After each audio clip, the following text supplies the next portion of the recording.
No tere, Keila TV vaatajad! Mina olen Keilas sündinud ja minu isa oli Keilas sündinud ja minu vanaisa oli Keilas sündinud. Kuigi tänases Keilas on väga palju tulnud uusi inimesi, kes on siia kolinud võib-olla 10 aastat tagasi või 20 aastat tagasi. Ja nad ei tea ka kõike ajalugu, mis Keilas on nii-öelda toimunud. Me oleme siin imeilusas Keila mõisa pargis, mis mulle on alati väga hingelähedane olnud ja mulle ei meeldinud ka kunagi, kui tuli siin suured probleemid, et kas ei hakata mingit maju ehitama või ei. Ma olin kategooriliselt selle vastu, sellepärast et kunagi esimese vabariigi aeg ma räägin selle jutu nüüd ära, et linna peal on tihtipeale igasuguseid kuulujuttusid, aga sellel jutul on see jutt on tõsi, et kunagi esimesel vabariigi aeg kuulus see mõis, mis jääb mul selja taha koos selle pargiga minu vanaisale. Ja aeg oli keeruline ja teatud aastad kuulus ta talle, aga siis müüs ta selle edasi sellele järgmisele omanikule, kellele ta siis nii-öelda praegu pidi kuuluma.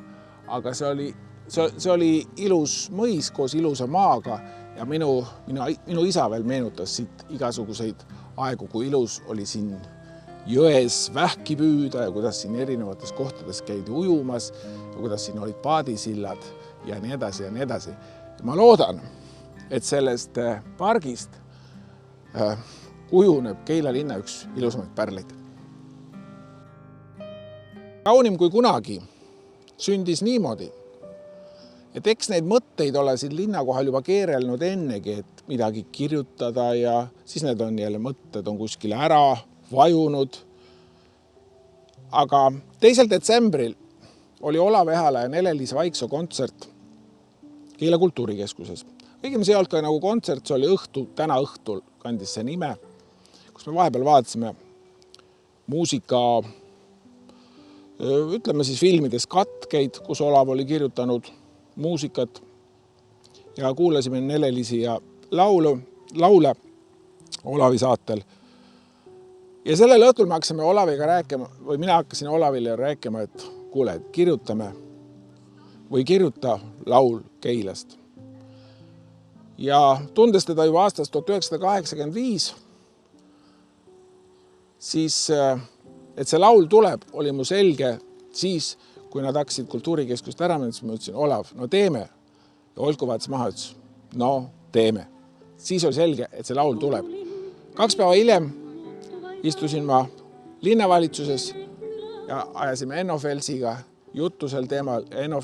Linnavalitsuse poolt ja Enno Felsi poolt oli nii-öelda roheline tuli. 2 päeva hiljem, omakorda sellest päevast, istusime siis Olavi juures kodus Mustamäel. Rääkisime kuskil 1,5 tundi sellest laulust. Ja siis Olav võttis ka ühenduse Leeloga, kuigi ka mina tundsin Leelot juba, ma ei tea, 30 aastat, sest ma olen tema mehele, Raimo Kangrole omal ajal lindistanud palju erinevat muusikat, kaasa arvatud selle rock-ooperi Põhjaneitsi. Ja siis oli selge, et see laul tuleb, kuigi need mõlemad inimesed olid ja on väga hõivatud nii-öelda paljude töödega. Ja ma ei tahtnud seda protsessi sugugi kiirustada. Kui mõni ütles, et miks ta nii kaugeks ei veni, miks ma ei tahtnud? Sest ma tean, et Olav võib laulu kirjutada ka 15 minutiga.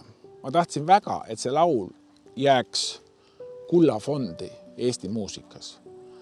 Ma tahtsin, et nad väga lihvivad. Kuid märtsi lõpus siis Leelo saatis mulle sõnad ja siis ma imestasin seda sõnavara, mida ta seal kasutas. No minu jaoks oli see fantastiline. Ja kui päris aus olla, siis selle laulu alguses oli teine pealkiri.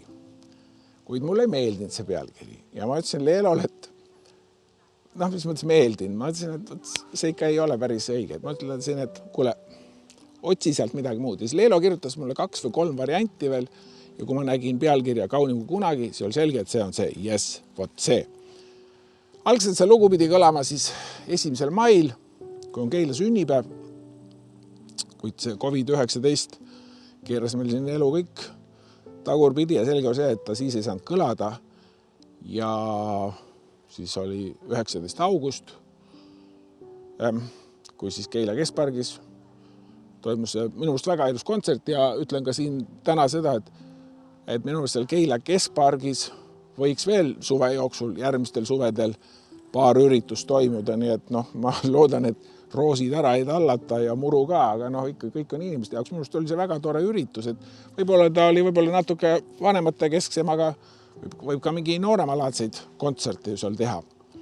Ja 19. august see laul siis kõlas ja ma ei eksi, need lauljad, kes seda esitasid, olid minu ja Kadi Härma poolt nagu valitud ja väga suure töö tegi ära Keila kooli muusikaõpetaja Kadi Härma, kuid see tulemus oli väga hea, kõigil väga meeldis ja loodame, et Olav saab nüüd septembri jooksul ka need koori variandid nii-öelda valmis ja see laul hakkab elama oma elu, et ma olen seda meelt, ma olen väga vaba meelde, et see, kuidas te kuulsite seda nüüd ütleme tollel esiettekandel, see on üks variant.